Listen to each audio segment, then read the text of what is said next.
नमः सिद्धेभ्यः। ॐ नमः सिद्धेभ्यः। ॐ नमः सिद्धेभ्यः। अकाम गुरुपद नाम है, अकाम प्रभु पद नाम, अकाम गुरु तुम आबसो, करने मुझे अकाम। तुम अकाम हो हे गुरु, अतः बने सुख धाम। मैं तो पदरज ढूंढता, आया तव पद धाम। चरण शरण में सुख मिले, शिक्षा मिले अपार। शिक्षा मिल दीक्षा मिले, दीक्षा से भव पार। तव रज महिमा थी प्रभु, दीक्षा मिली अकाम। अकाम पथ है मोक्ष का, अकाम पथ सुख धाम। अकाम चरण को नित भजूं, तजते सजूं अकाम। अकाम से सज धज गुरो, पाऊं निज सुख धाम। पंच परमेष्टि भगवान की, अहिंसा परमो धर्म की, संत शिरोमणि आचार्य गुरुवर श्री विद्यासागर जी महाराज की, आचार्य प्रवर श्री समय सागर जी महाराज की,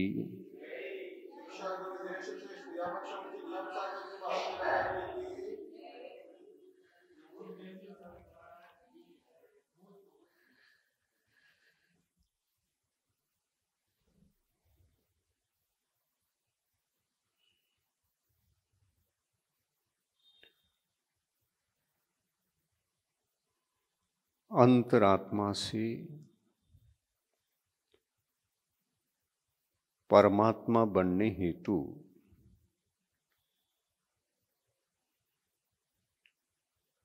अकाम पथ का चुनाव अत्यंत आवश्यक होता है।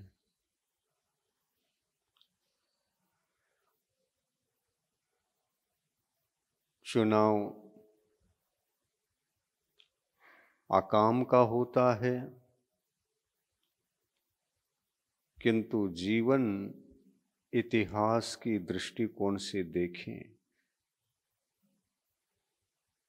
सकाम सकाम सकाम सकाम सकाम सकाम सकाम, अनंत काल से सकाम जीवन जीता चला आ रहा है यह संसारी प्राणी। सकाम दशा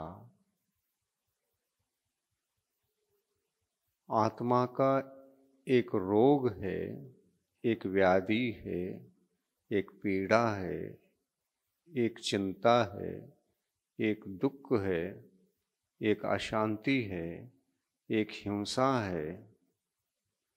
सकाम जहाँ होता है सर्वत्र दोष सर्वव्याप्त होकर आत्मा को सताते रहते हैं। और इसी जीवन का नाम है संसार जीवन। यह सांसारिक जीवन सकाम से बाहर आकर अकाम की आराधना किए बिना, अकाम की साधना किए बिना और साधना से अपने जीवन को परिवर्तित किए बिना किसी भी प्रकार से न तो अंतरात्मा बनना संभव है और न ही परमात्मा की परमार्थ पथ की यात्रा ही संभव है। जहाँ कामना होती है वहाँ 4 प्रकार के दोष अवश्य पाए जाते हैं। प्रमुख रूप से आत्मा के भीतर सबसे बड़े दोष कहे जाते हैं 4 कषाय: क्रोध, मान, माया और लोभ। जहाँ लोभ होता है वहाँ आत्मा सकाम जीवन से जुड़कर उस जीवन का अधिकारी बनकर, स्वामी बनकर जीता रहता है।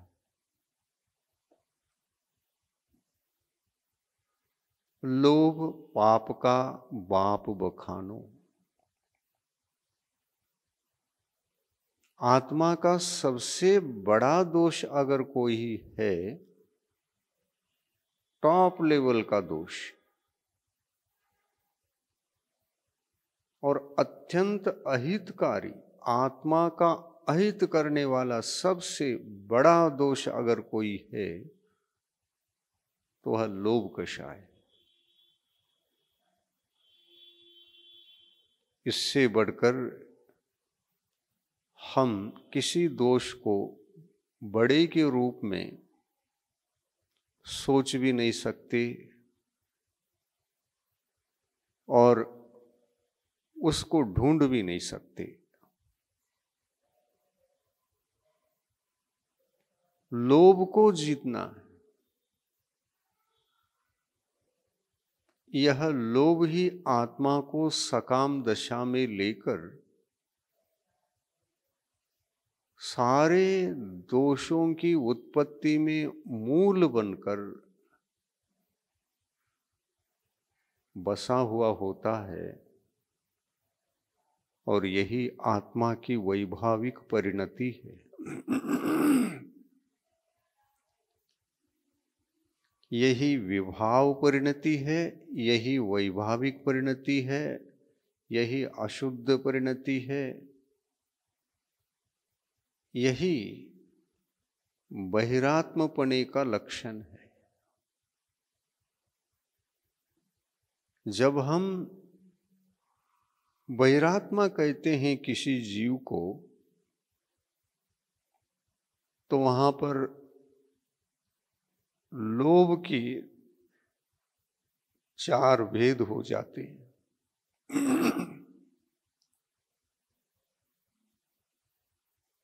बहिरात्मा कहने से लोभ के 4 भेदों की परिकल्पना स्वयं सामने आती है।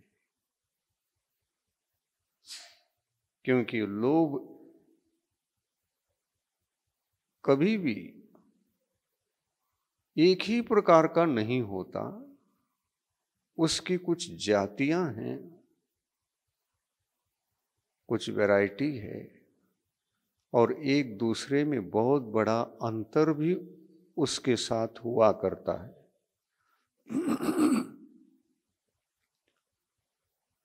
ये 4 प्रकार के लोभ कौन से हैं ये पूछेंगे तो सर्वत्र आगम ग्रंथों में उनको उठाते ही, नजर डालते ही 4 प्रकार के लोभ हमको प्राप्त होते। उनका नामकरण इस प्रकार है। एक अनंतानुबंधी लोभ और एक अप्रत्याख्यानावर्ण कषाय रूप लोभ और एक प्रत्याख्यानावर्ण कषाय रूप लोभ और एक संज्वलन कषाय रूप लोभ। इन चारों लोभों को सामने रखकर आत्मा की दशा, बहिरात्म दशा किस लोभ से बनती है, इसका चिंतन किया जाए, चिंतन का विषय बनाया जाए तो उत्तर सामने आ सकता है। क्या विषय बनाएंगे? इन 4 प्रकार के लोभों में से किस लोभ के कारण से आत्मा बहिरात्मा बनता है? अनंतानुबंधी कषाय। इसका मतलब ये हुआ, बहिरात्म दशा इस लोभ से तो है ही,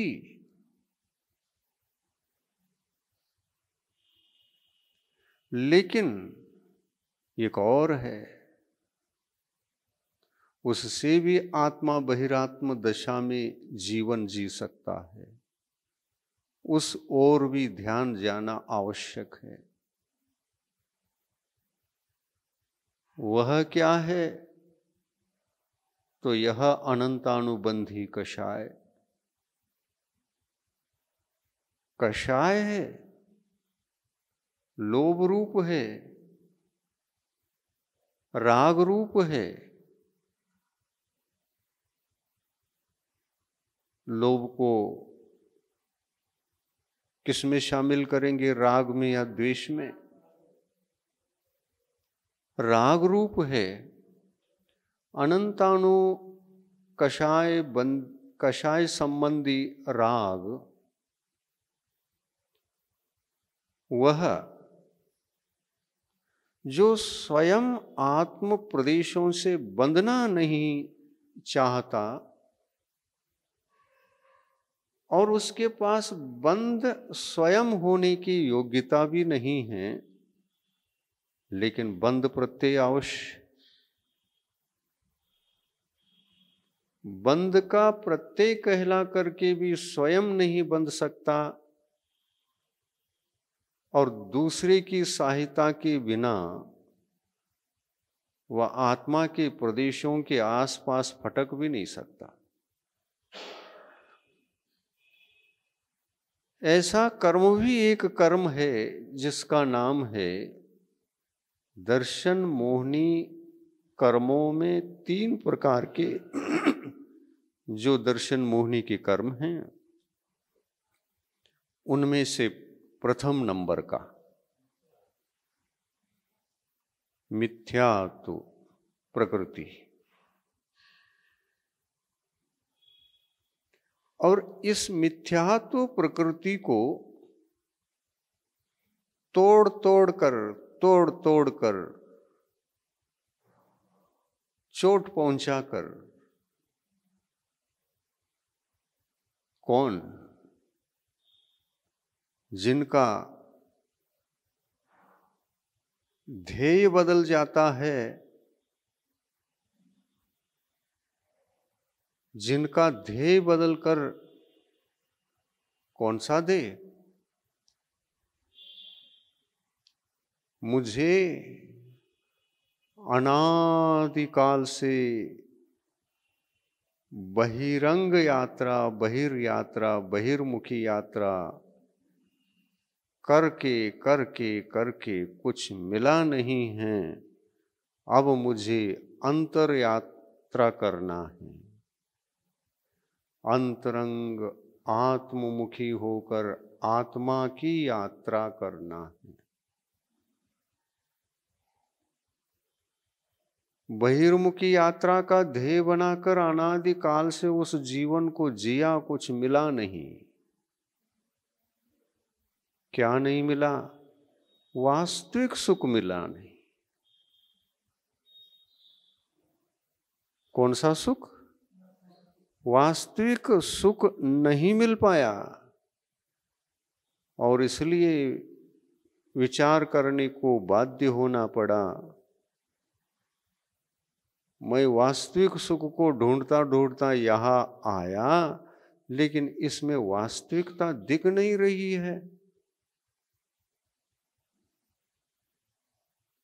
मिल तो जाता है, लेकिन वह वास्तविकता के रूप में नहीं मिलता। ऐसी परिस्थिति है क्या? नहीं। मिल तो जाता है, लेकिन वास्तविकता की अनुभूति वो सुख दे नहीं पाता। ऐसा सुख जिसके पीछे दुख नियम से आता हो, सुख की अवधि समाप्त होने के पश्चात नियम से पुनः दुख सामने खड़ा रहता हो, उस सुख का नाम है संसार सुख, संसार दुख।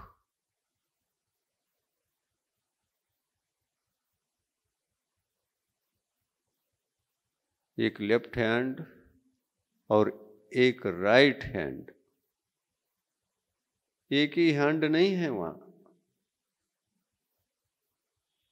जब हम चलते हैं, रास्ते पर चलते हैं, तो हाथ स्वयमेव प्रकृति नियम से एक आगे जाता है तो एक पीछे जाता है, और एक पीछे जाता है तो एक आगे जाता है। क्या हम जानबूझकर करते रहते हैं? पांव भी ऐसे ही हिलते हैं और हाथ भी ऐसे ही हिलते रहते हैं। जब राइट हैंड हमारा आगे जाता है, लेफ्ट हैंड पीछे जाता है। और ऐसा नहीं चलेंगे, चलना मुश्किल हो जाएगा।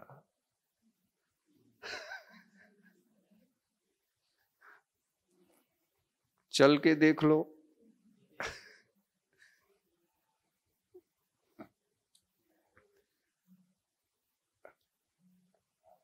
लोग कहेंगे ये क्या सीखने जा रहे हो?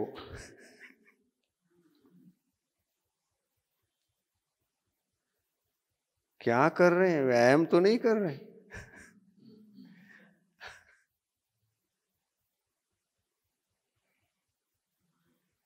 लेफ्ट हैंड और राइट हैंड के समान संसार का सुख होता है।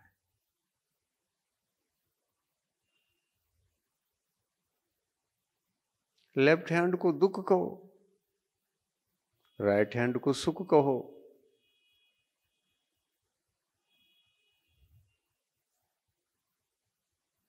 जहां तक गया उसके पास ये रेडी है। तुम पीछे आओ, मैं आगे आ रहा हूं। संसार का सुख कहता है मेरी सीमा समाप्त हो गई है, क्या करूं अब? दुख कहता है चिंता मत करो, मैं आ रहा हूं। आना निसर्ग का नियम है और मैं आ रहा हूं।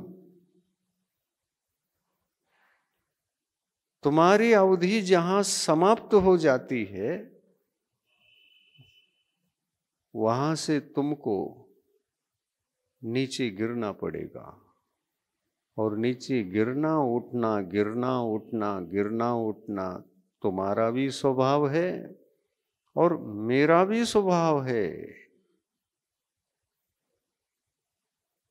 जैसे लेफ्ट हैंड मैं हूं तो राइट हैंड तुम हो। तुम में और मेरे में कोई अंतर नहीं, और यह अंतर्भेद नहीं होना ही संसार सुख है। मैं संसार दुख समझा जाता हूं तो तुम संसार सुख समझे जाते हो, और भव जीव भ्रमित होकर के तुम्हारे शरण में आकर तुमको ही स्थायी बनाना चाहते हैं। लेकिन नहीं, तुम स्थायी बन सकते और मैं स्थायी बन सकता हूं। भव्यात्मा जग जाए तो जगने के बाद हम दोनों को जगह खाली करनी पड़ेगी। हम दोनों को जगह खाली करनी पड़ेगी। यहां से हमेशा हमेशा के लिए कहीं अन्यत्र अपना स्थान ढूंढना पड़ेगा, और हमारा स्थान तो तीन लोक का मस्तक तो नहीं हो सकता। हमारा स्थान तो मध्यलोक ही है। हम यहीं गिर जाएंगे, और यह आत्मा यह संकल्प लेकर कि अब मुझे पता चला कि शाश्वत सुख को कहाँ खोजना चाहिए और वह सुख होता कहाँ है, यही पता नहीं था। आपाधापी हुई अनादिकाल से, लेकिन वास्तविक सुख की उपलब्धि का कोई रास्ता नहीं मिला, सन्मार्ग नहीं मिला। आज सन्मार्ग मिल चुका है गुरु कृपा से। गुरु अकाम होते हैं, और अकाम का जीवन जीने की बात जिसको समझ में आ गई और अकाम पथ को प्राप्त करके जिसने एक बार जीवन जी लिया, वो गुरु बन गए। क्या है हमारा रत्नत्रय धर्म? रत्नत्रय धर्म अकाम रूप है।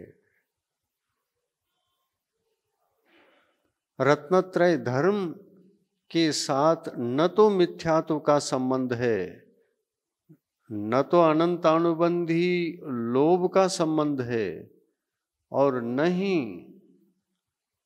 अप्रत्याख्यानावर्णी कषाय रूप लोभ का संबंध है, न ही प्रत्याख्यानावर्णी कषाय रूप लोभ का संबंध इससे जुड़ सकता है, और न ही संज्वलन कषाय रूप लोभ का संबंध इससे जोड़कर कोई विचार कर सकते हैं।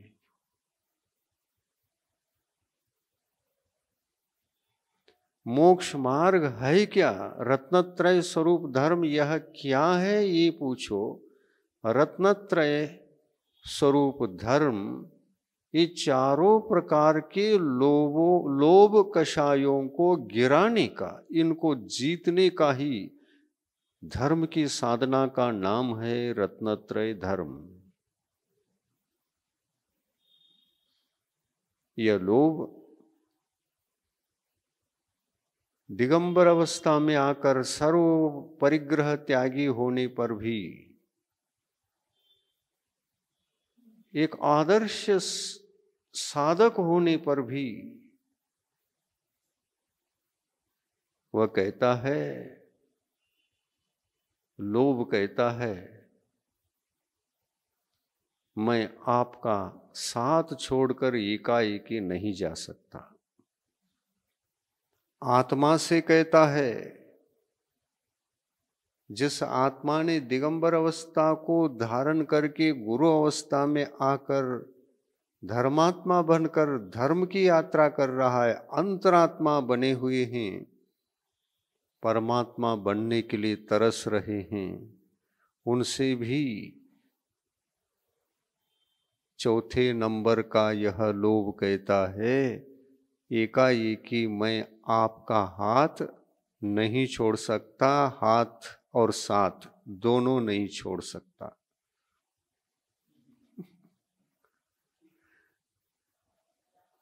वो कहता है थोड़ा सा और आगे बढ़ोगे तो पूरी जानकारी मैं लेऊंगा। आप किधर जा रहे हैं, क्या कर रहे हैं, क्यों जा रहे हैं, क्या करना चाहते हैं, मेरे को किस दृष्टि से देख रहे हैं, मेरी अपेक्षा कर रहे हैं कि मेरी उपेक्षा कर रहे हैं। मैं अवलोकन करता रहूंगा और कहीं कदाचित आपके विचार बदल गए तो मैं साथ तो हूं ही, चिंता मत करो।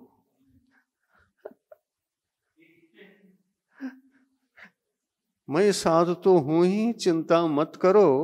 अनादिकाल से साथ दे चुका हूं और कुछ समय साथ दूंगा। अतः तुम कहीं विचार बदल गए और मैं तुम्हारे साथ में नहीं हूं, तुम जाओगे किधर फिर?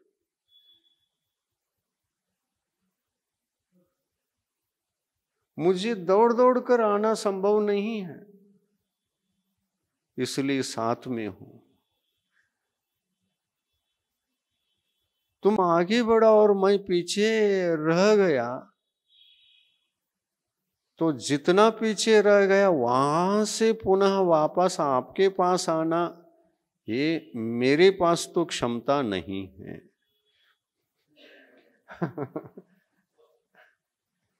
मेरे पास तो क्षमता नहीं है। तुम बढ़ो, तुम बढ़ो। जहां तक मेरे को आना है, साथ देना है, साथ रहना है, मैं देख लूंगा।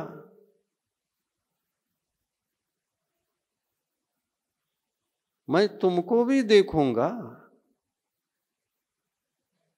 और साथ भी रहूंगा। लेकिन तुम अपनी योग्यता से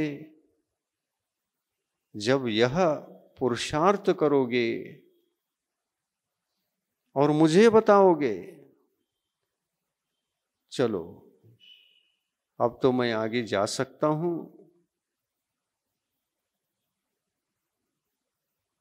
आत्मबल जुटा चुका हूं, सारी शक्ति को केंद्रित कर चुका हूं, अब मुझे डर नहीं,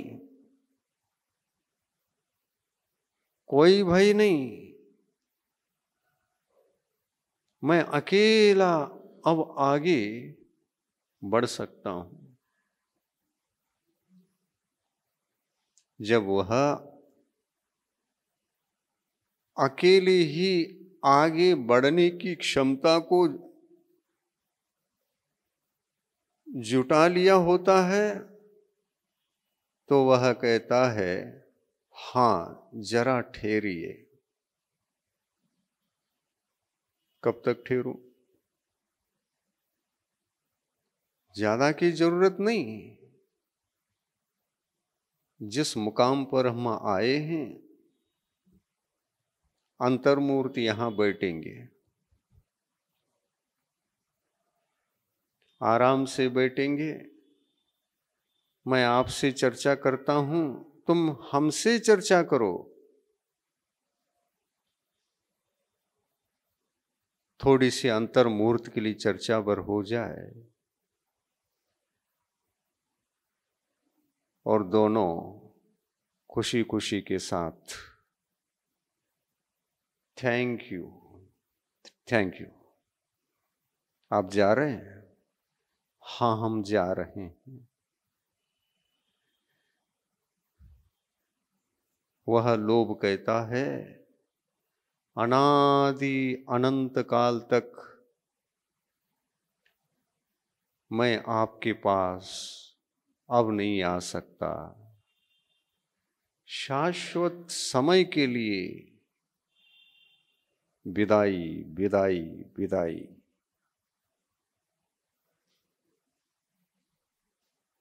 शाश्वत समय के लिए विदाई कहकर खुशी खुशी के साथ लोभ कहता है, धन्य हैं आप, मैं तो जड़ हूं, मैं तो जड़ हूं, पुद्गल हूं, लेकिन तुम चेतन हो।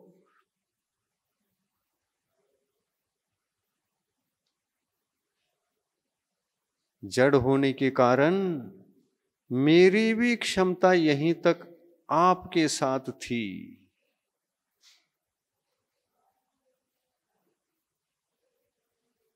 एकाग्रता से सुन रहे।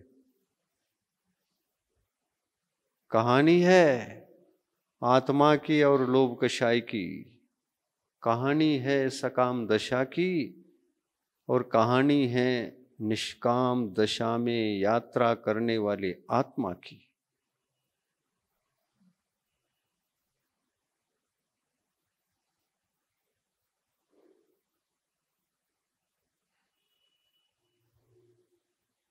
समझ में आ रहा है?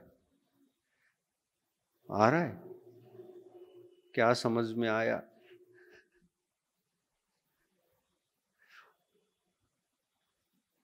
तो लोभ सता रहा होगा। तुम इतनी एकाग्रता से सुन के करोगी भी क्या? तुमसे कुछ नहीं होने वाला, मेरे साथ दे दो, चलो।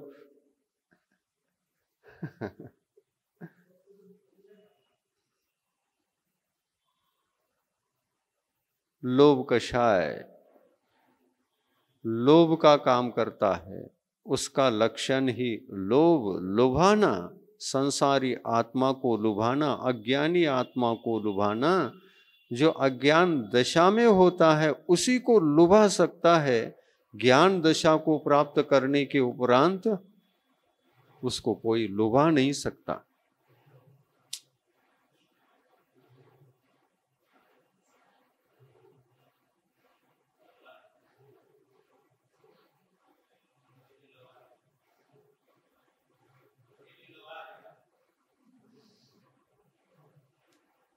कोई लुभा नहीं सकता।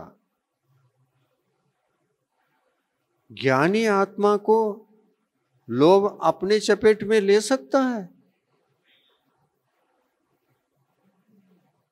चाहे वह अनंतानुबंधी हो, चाहे वह अप्रत्याख्यानावरण हो, चाहे वह प्रत्याख्यानावरण हो, चाहे वो संजलन भी क्यों न हो। क्या ज्ञानी आत्मा को कोई लोभ कषाय डिगा सकता है?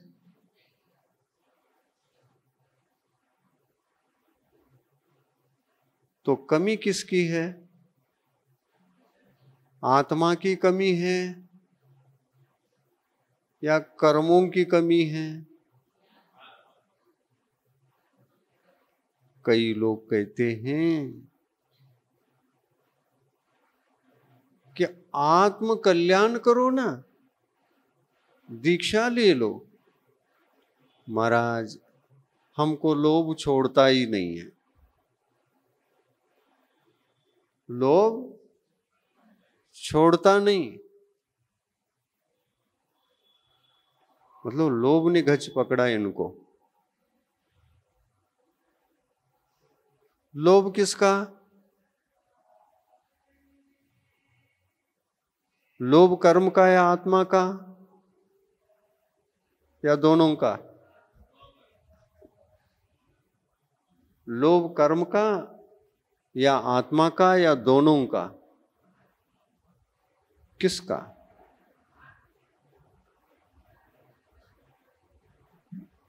लोभ करना आत्मा का कार्य है।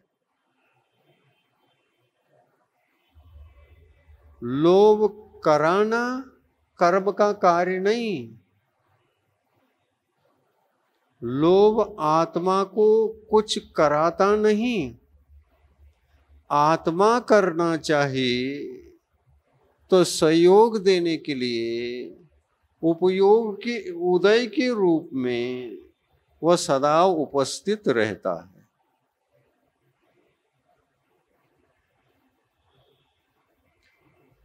कर्म कहता है आज्ञा फरमाओ, मैं तैयार हूं, आपकी सेवा में सदा खड़ा हूं।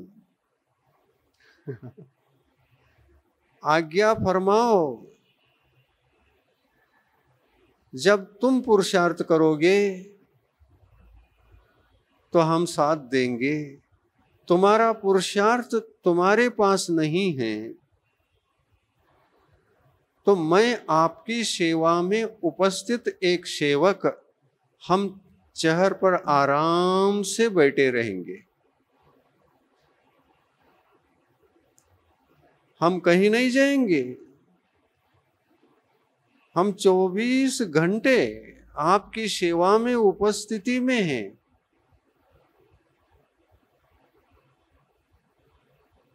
बस एक कदम बढ़ा दो, बढ़ाने से पहले ही तैयार रहता हूं। बढ़ाओ तो कदम जैसे ही हिला, कंपन हुआ, वहीं से सेवा मेरी प्रारंभ हो जाएगी। इतना अलर्ट होकर के लोग आत्मा की सेवा में चेयर पर बैठा रहता है। यह लोभ और आत्मा की कहानी है। इसको शांति से सुनने में क्या हानि है?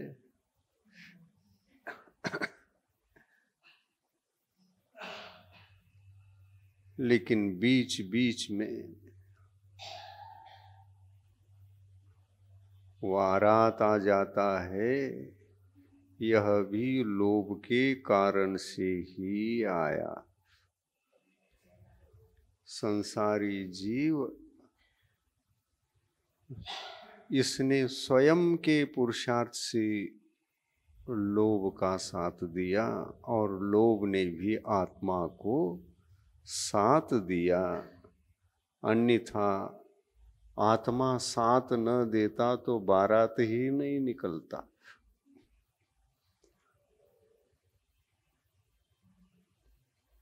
दोनों का मिलन हुआ, आत्मा का और लोभ का एक विचार बना।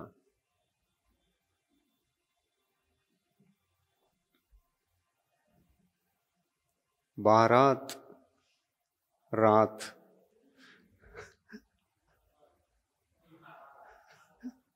दोनों साथ चल रहे।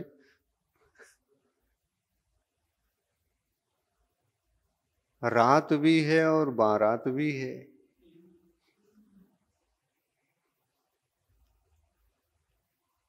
लेकिन बारात को रात ने ये नहीं कहा कि तुमको रात में ही आना पड़ेगा,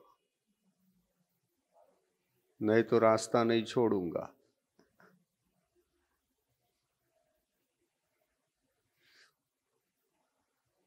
पुरुषार्थ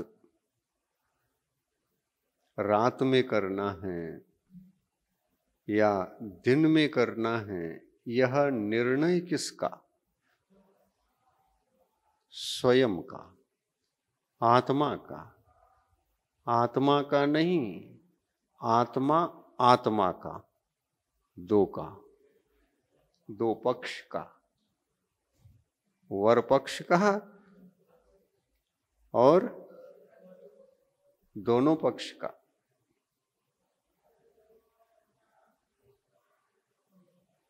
और ये भी दो पक्ष हैं, एक लोभ पक्ष और एक आत्मा का पक्ष। इन दोनों का मिलन ही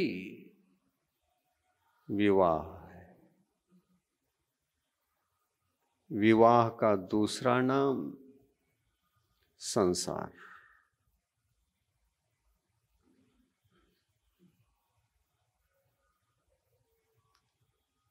संसार के रास्ते से चलकर संसार ही करना है, संसार करने के लिए ही हमको दोनों को रास्ते पर चलना है। क्या विचारधारा?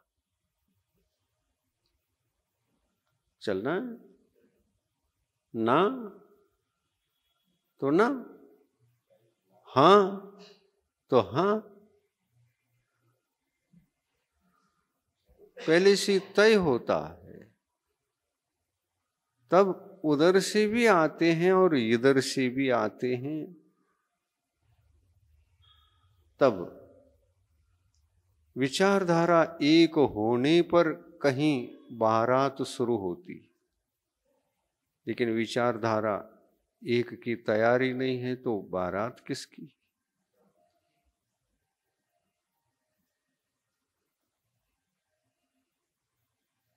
पहले समझौता होता है लोभ के साथ आत्मा का, आत्मा के साथ लोभ का। लेकिन लोभ कहता है मुझसे तुम ना पूछो, तुम हमसे ये मत पूछो कि तुम तैयार हो क्या।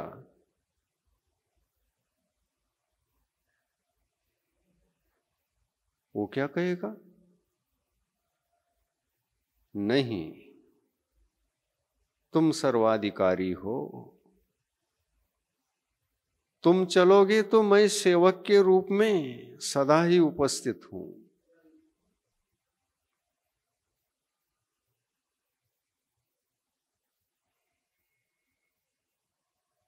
कदम तुम्हारा हिल भी जाए, मैं साथ हो गया समझ लो। कंपन भी हो जाए, मैं वही हूं क्योंकि तुम जाना चाहते हो, मुझे आभास हो जाता है तुम जाना चाह रहे हो। अगर कहीं नहीं जाना चाह रहे तो चुपचाप बैठे हैं, भरत चक्रवर्ती के पुत्रों जैसे ध्यान में बैठे हैं, तटस्थ बैठे हैं। बैठे हैं तो बैठे हैं, सामायिक कर रहे हैं, कैसे डिस्टर्ब कर सकता मैं? लोभ डिस्टर्ब नहीं करता, लोभ कोई डिस्टर्ब नहीं करता। वो कहता है यदि मेरा मालिक उठे तो सेवा मिले,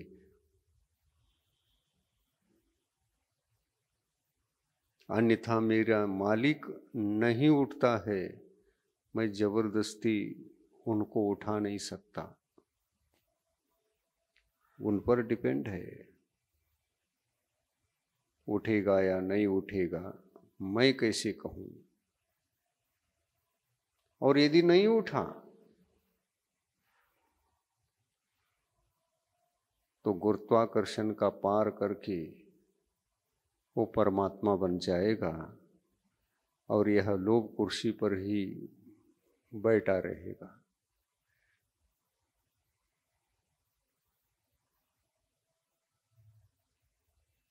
और जब आत्मा परमात्मा बनता है, जरा भी हिलता डुलता नहीं रहता है, चुपचाप बैठा रहता है। क्योंकि उनको पता है मैं हिल जाऊंगा तो लोभ बैठा है, मैं हिल जाऊंगा तो बैठा ही है। मैं जब हिलता रहता हूं तभी वो सेवा कर सकता है। मैं हिलूंगा नहीं तो आराम से वो चेयर पर बैठा रहेगा। सही है? यही दशा होती है ध्यान अवस्था में। वो 923 पुत्र बैठ गए, इतना तीव्र वैराग्य था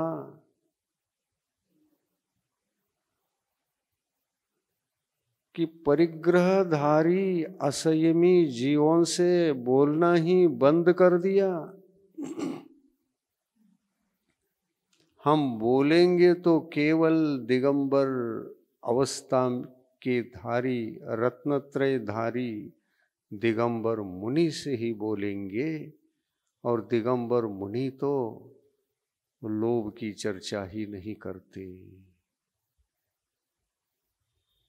वो केवल आत्मा की चर्चा करते हैं। और इसलिए जो लोभ से सदा ही डोलायमान रहते हैं, उनसे चर्चा क्या करें हम? उनसे चर्चा करने के लिए हमारे पास कोई ऐसा प्रश्न भी नहीं और विषय भी नहीं है। जो हमारा मेजर विषय टारगेट बना है, वो असंयमी क्या समझाएगा?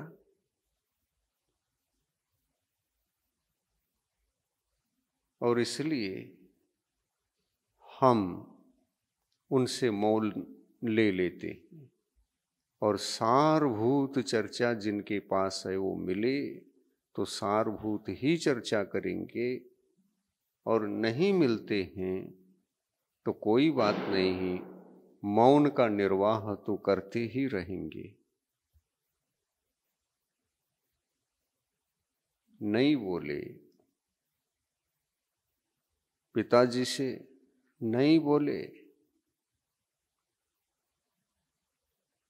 माताओं से नहीं बोले,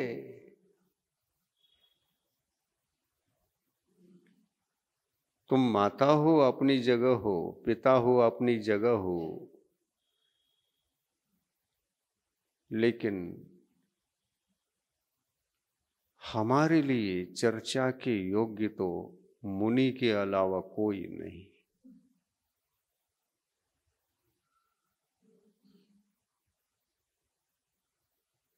पिता का भी चौथा गुण स्थान, माता का भी चौथा गुण स्थान, पंचम गुण स्थान के लोगों तक से बोले नहीं वो।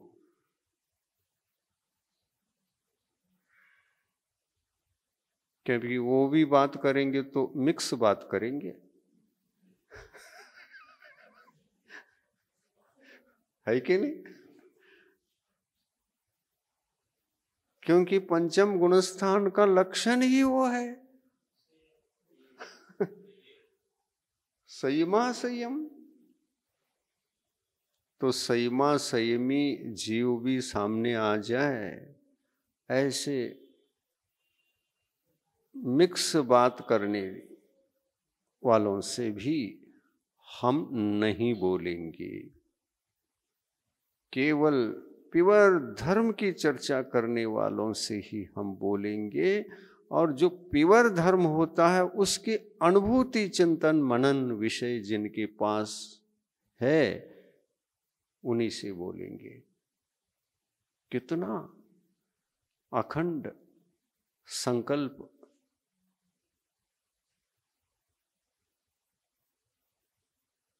कहाँ तो नित्य निगोद में थे, कोई पूर्व भव का कोई संस्कार नहीं, कभी मनुष्य नहीं बने थे,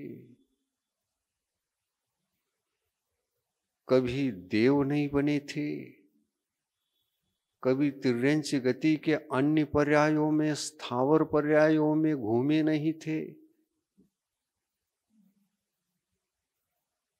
विकलत्रय पर्याय में घूमे नहीं थे,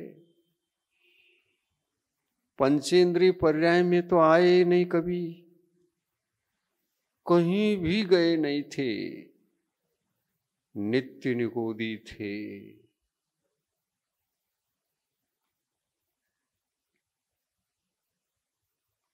और वहां पर भी उनका ज्ञान कुमति और कुश्रुत के रूप में मिथ्या ज्ञान था। सौभाग्य मिला, इतना अनंतानंत काल व्यतीत होने के बाद जीव के परिणाम बदल गए। लेशा अशुभ हुआ करती है, शुभ तो कभी होती ही नहीं निगोद अवस्था में। कषाय 25 के 25 कषाय उदय में होती हैं।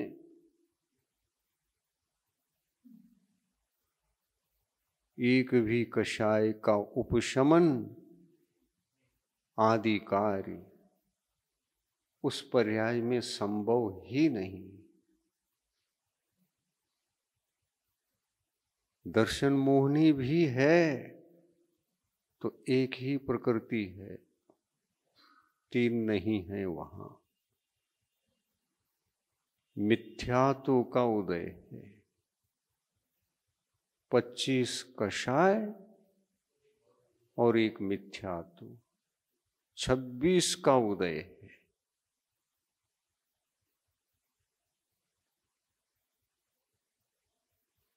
छब्बीस का यह उदय 26 है ना,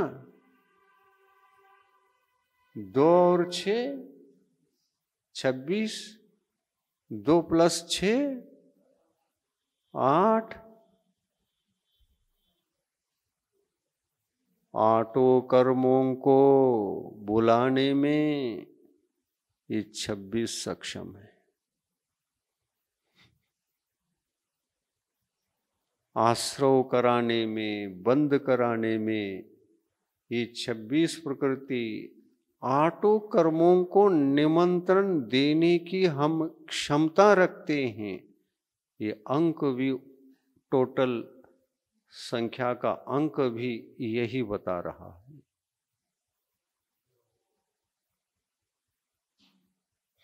वो 26 मोहिनी प्रकृतियां कह रही हैं, ऐसा कोई भी कर्म हो हमको छोड़कर वे रह नहीं सकते। हम बुलाएंगे तो आना पड़ेगा। और मोहिनी कर्म के वजह से ही सारे के सारे कर्म आत्मा की ओर खिंच जाते हैं। अगर कोई जीव 26 से रहित हो जाए, 26 से परे हो जाए, तो 26 से परे होने के पश्चात आठों कर्मों में से 4 कर्मों के लिए तो भूकंप ही हो जाता है, और अंतर मुहूर्त में 4 कर्म खाली हो जाते हैं आत्म प्रदेशों को छोड़कर।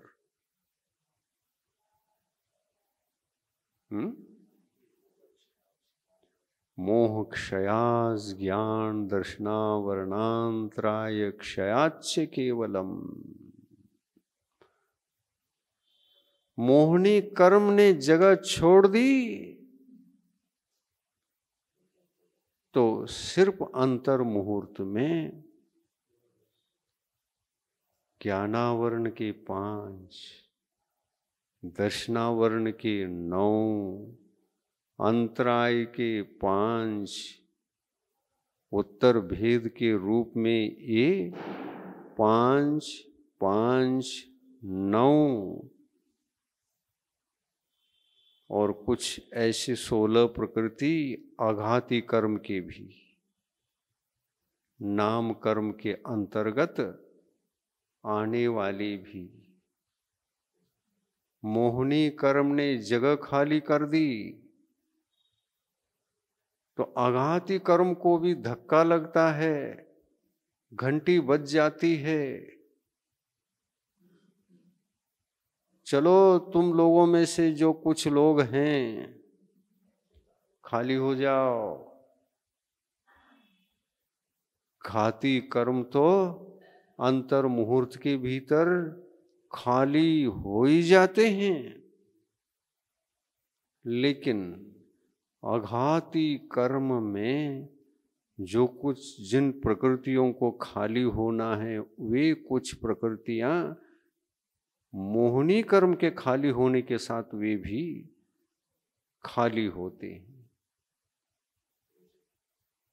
63 प्रकृति।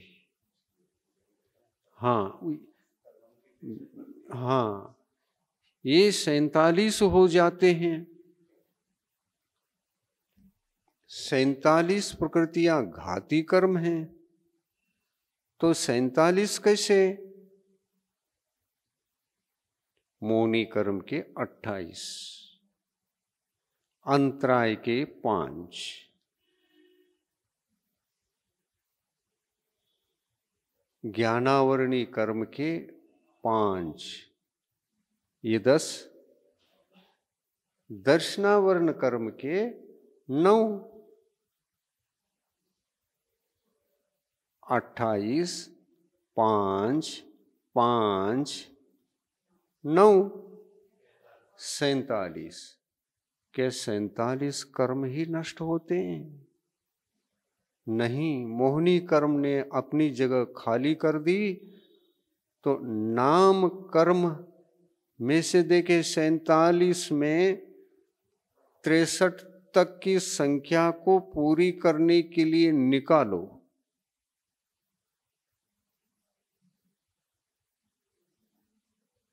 सैंतालीस से 63 बनाओ। और कितनी प्रकृतियां चाहिए? 16 चाहिए। तो 16 कर्म आ जाते हैं।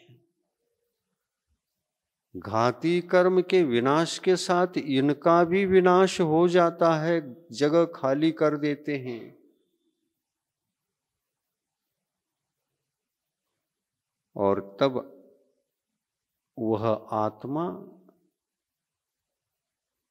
वह आत्मा अंतर मुहूर्त काल में ही अंतरात्म दशा को त्याग कर परमात्म दशा को स्वीकार करता है, अरिहंत भगवान बन जाता है। जहां पर अनंत अनंत अनंत विश्व को जानने की क्षमता अपनी आत्मा के भीतर समस्त द्रव्य, समस्त गुण, उनकी समस्त पर्यायें, 3 लोक के चराचर वस्तुओं को अपने आप में झलकाने की शक्ति आती है ज्ञान रूपी दर्पण के भीतर। उसके भीतर तो मूर्त और अमूर्त, अमूर्त सारे झलक रहे हैं, मूर्त भी झलक रहे हैं। उनके गुण, उनकी पर्यायें, उनकी अवस्थाएं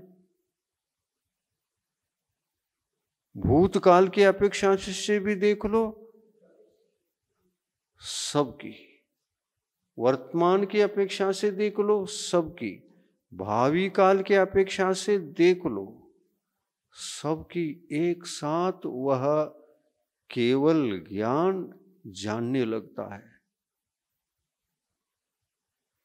अपने में वो सभी प्रतिबिंबित होने लगते हैं।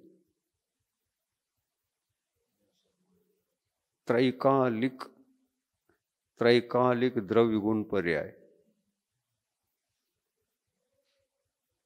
दिखने लगते हैं। तो देखो, अंतरात्मा बनने के बाद परमात्मा बनने के लिए समय कितना लगता है? एक अंतर मुहूर्त, एक ही अंतर मुहूर्त में। और भरत चक्रवर्ती के पुत्र जो 923 थे, वे अंतर मुहूर्त के अंदर आदिनाथ भगवान की दशा को उन्होंने धारण कर लिया।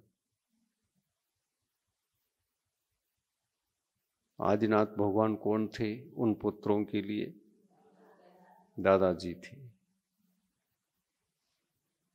वो स्वयं दादाजी बन गए, पिताजी तो नीचे बैठे हैं। पिताजी देखते रहे, अरे ये तो छोटे छोटे सब दादाजी बन गए।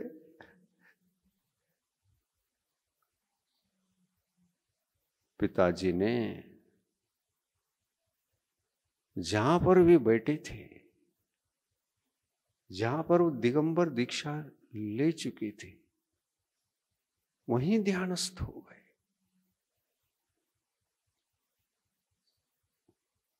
एक साथ लाइन से बैठे होंगे ना, एक साथ दीक्षा ली होगी ना, एक साथ ही श्रेणी चढ़ गए होंगे ना, तो एट ए टाइम में श्रेणी चढ़े या न चढ़े ये भी संभव है। कोई 2-3 मिनट आगे पीछे हुआ होगा, ऐसा थोड़ी है कि अप टू डेट जैसे 1 2 3 कहने से वह सब लोग ऐसा कभी होता नहीं है। नाना जीवों की अपेक्षा से विभिन्न परिणाम विभिन्न समय में होते रहते हैं। कोई 10 एक साथ चढ़े हैं और कोई 4-5 मिनट बाद चढ़ गए, चढ़े। कथन पद्धति सब एक साथ मोक्ष गए तो गए, उसी जगह से एक साथ गए, लौट करके कोई भी घर नहीं आए थे। उसी दिन गए, उसी समय में गए। ध्यान में बैठने के बाद जितना समय लगा उतना ही लगा, उतने समय में ही गए। और जाने के लिए अवधि क्या है? 6 महीने 6 महीने 8 समय। 6 महीने, 6 महीने में कितने समय है? 1 सेकंड में असंख्यात आवली होती हैं और एक आवली में, एक आवली में असंख्यात समय होते हैं।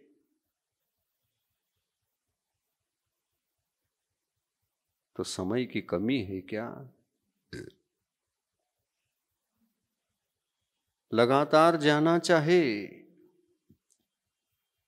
तो 600 मान के चले, 6 महीने 8 समय में अभी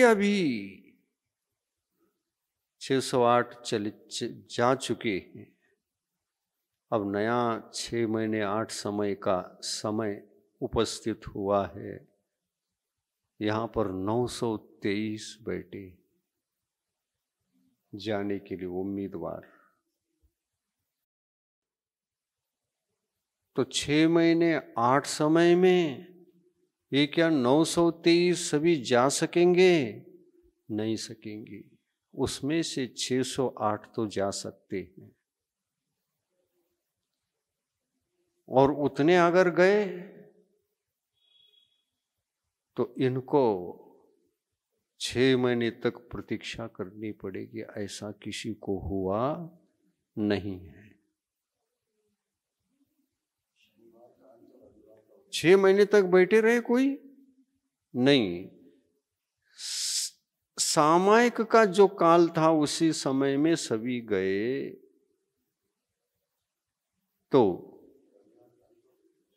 देखिए कैसे गए होंगे वही समझा रहे हैं। आपका प्रश्न का उत्तर आज प्रस्तुत हो रहा है, ध्यान से सुनिए। 6 महीने 8 समय में 608 तो जा चुके थे, नया 6 महीने 8 समय और मिल गया है और ये 923 है। परंतु वो तो खत्म हो गया पहले का और 6 महीने 8 समय ये प्रारंभ हो चुका है, तो इसमें 923 जा नहीं सकेंगे। कैसे जाएंगे फिर? देखो, जब समूह शरण में गए होंगे उस समय में वो जो पूर्व में 608 जीव जाने वाले थे वो तो कुछ चले गए, कुछ जाने वाले हैं। जाने वाले इधर आ सकते हैं, वहीं जाएंगे। जो नहीं जा रहे हैं, जो नहीं जा रहे हैं, उनका क्या होगा? पूर्व के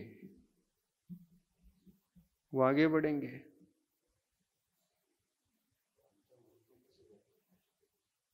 तो 923 अंतर मुहूर्त में कैसे गए? तो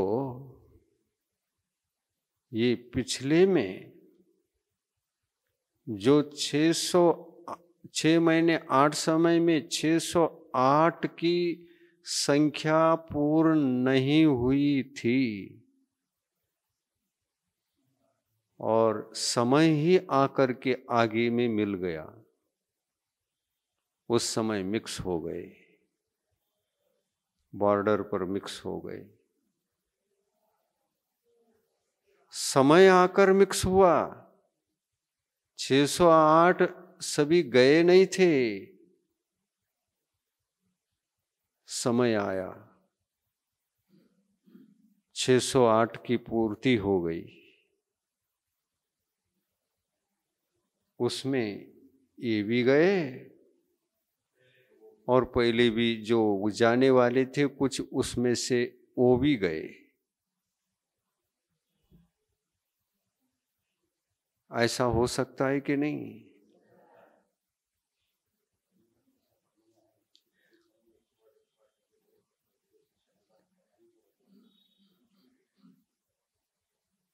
हाँ, वही तो है, वही तो बता रहे हैं हम। वैसा ही बिठाया जा रहा है। 6 महीने 8 समय, ये ग्रुप बने। 6 महीने 8 समय, 6 महीने 8 समय, ये ग्रुप है। ये 6 महीने 8 समय खत्म होते ही वो प्रारंभ होती, वहां भी जाएंगे कि नहीं जाएंगे? और यहां भी जाएंगे क्या नहीं जाएंगे? और ये बॉर्डर का जो समय है उसमें ये भी शामिल हो गए, पूर्व के भी शामिल हो गए। ऐसी संख्या मिल करके 923 बन गया। हाँ, निरंतर सिद्ध। सांतर सिद्धि नहीं हो सकती, यहां निरंतर सिद्ध है, लेकिन 608 ही जाते हैं। कनेक्टेड है ना। ये 6 महीने 8 समय व्यतीत हो रहा है, तो अगला 6 महीने 8 समय ये कनेक्ट है ना, कनेक्ट है। और उसमें 608 जाने वाले थे, नहीं जा पाए हैं, और तब ये 923 ये भी तैयार हैं जाने को।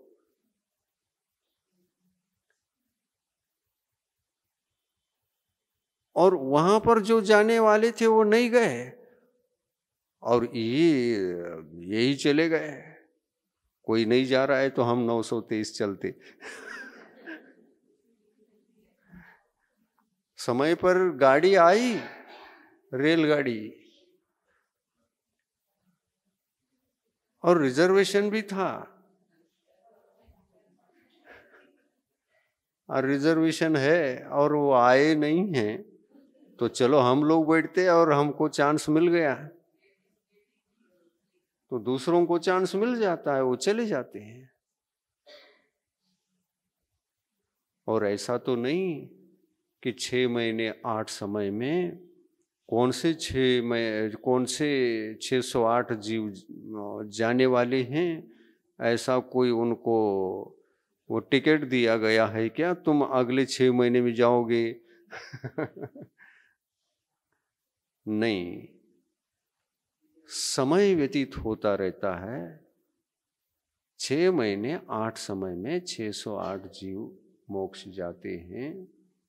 ये तो एक सामान्य बात है। समय निरंतर है, लेकिन जाने की संख्या 608 है। जाने की संख्या 608 की ही रहेगी, और 608 चले गए होते तो ये तो नहीं जा सकते थे, लेकिन गए। गए का अर्थ ये है कि वो 6 महीने 8 समय में 608 जीव पहले से कोई गए नहीं थे, उस सीट पर इनको रिजर्वेशन मिल गया और बैठ के चले गए।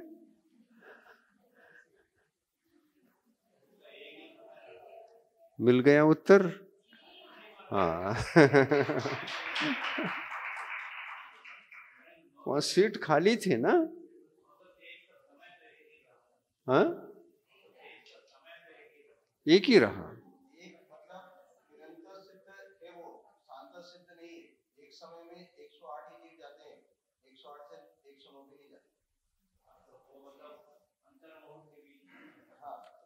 अंतर मुहूर्त में असंख्यात समय होते हैं। समय बहुत सूक्ष्म है, और सूक्ष्म है इसलिए 6 महीने 8 समय के इस पीरियड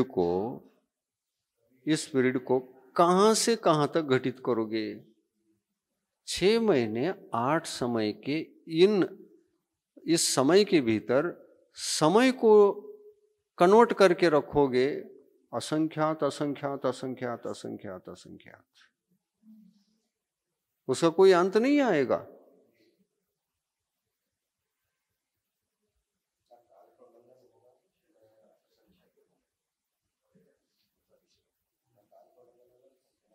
हाँ, काल का यदि उल्लंघन होता है तो नहीं हो सकता, और संख्या का भी उल्लंघन नहीं होगा, और सिद्धांत का भी उल्लंघन नहीं होगा। 6 महीने 8 समय को बांध के रखो, उसमें समय कितने हैं? असंख्यात समय। एक आवली में कितने हैं? तो समय कितना छोटा है?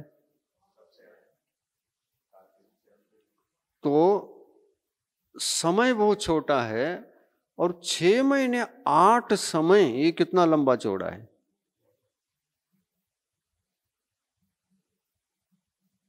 और इसमें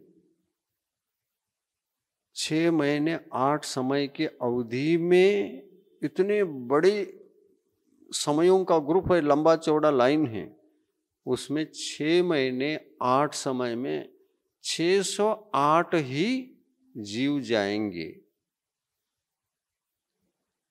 और ये भी नियम है, एक समय में भी जा सकते हैं, और एक समय में 608 खाली हो गए, अब 6 महीने 8 समय तक कोई नहीं जाएगा। यहां 108 है वो संख्या, एक समय में 108 जाते हैं। हाँ? ऐसे 108 108 108 करके चले गए,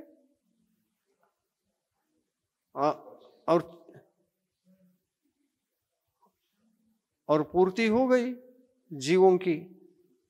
कितने गए प्रति समय? 108 108 108 चले गए, खाली हो गए।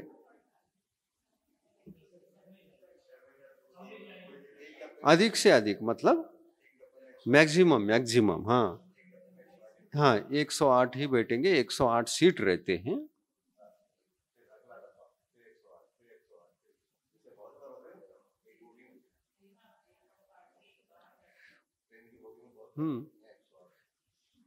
लेकिन मैक्सिमम 108 बैठेंगे तो 608 कैसे बनाओगे? ऐसा नहीं होता, वो तो सीट है। वो हाँ हाँ, बोगी खाली रह सकती है। हाँ, बोगी में सीट खाली रहेंगे, और जितना जाएंगे उतना जाएंगे, लेकिन एक समय में 108 जीव मैक्सिमम रूप से जा सकते हैं, वो बोगी में उतने सीट हैं। हाँ, एक समय में एक समय को एक बोगी समझ लो, और उसमें सीट कितने हैं? 108। ये मैक्सिमम संख्या है, पर 108 ही जाएंगे ऐसा नियम नहीं बनाना। एक भी जा सकता है या खाली भी हो सकता है, बोगी खाली जा रही है। हाँ, तो ये है, न संख्या का उल्लंघन, न काल का उल्लंघन, न सिद्धांत का उल्लंघन। तो ये ऐसा है। बहुत दिन का प्रश्न।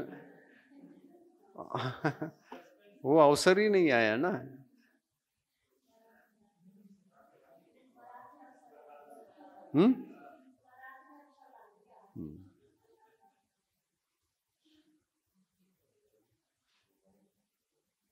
वो 923 है ना, इसलिए। अरे 608 सुना था, ये 908 कैसे गए? हाँ, 923 कैसे गए? ऐसा स्वाभाविक रूप से उधर मन जाएगा, प्रश्न उठाएगा, ये होता है। लेकिन सेटिंग जो है सिद्धांत और समय के पाबंदी से होता है। और जीव पुरुषार्थ कभी भी कर सकता है। पुरुषार्थ तभी करेगा वो जो समय है, बोगी है, किसको कितना बैठना है, रिजर्वेशन कर लो। अगर 608 का रिजर्वेशन हो गया तो 6 महीने 8 समय तक तो गैप ही पड़ेगा। अब आगे कोई एक भी नहीं जीव नहीं जाएगा। उतना समय काल व्यतीत होने के बाद फिर जाना शुरू हो जाएगा। तो ऐसा निरंतर यह संसार खाली होता जा रहा है। 6 महीने 8 समय में 608 जीव खाली हो रहे हैं। कहाँ से? मध्यलोक से। कहाँ से? 170 कर्म भूमियों से खाली हो रहे हैं। हाँ, आप भी खाली हो जाओ ना। काय को सूचना दे रहे हैं? हमको बोगी में ही बैठे रहना, हमारा स्टेशन उधर है।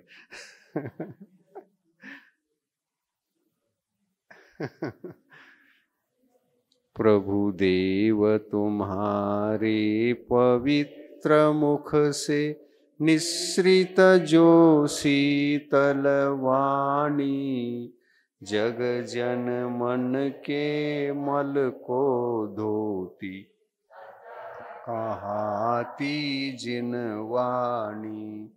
जयवंतो माँ जग में तब तक जब तक सूरज चांद रहे, शीश नवाते कर्म हरो माँ, अब तक हम विषयांध रहे, अब हम ना विष रहे।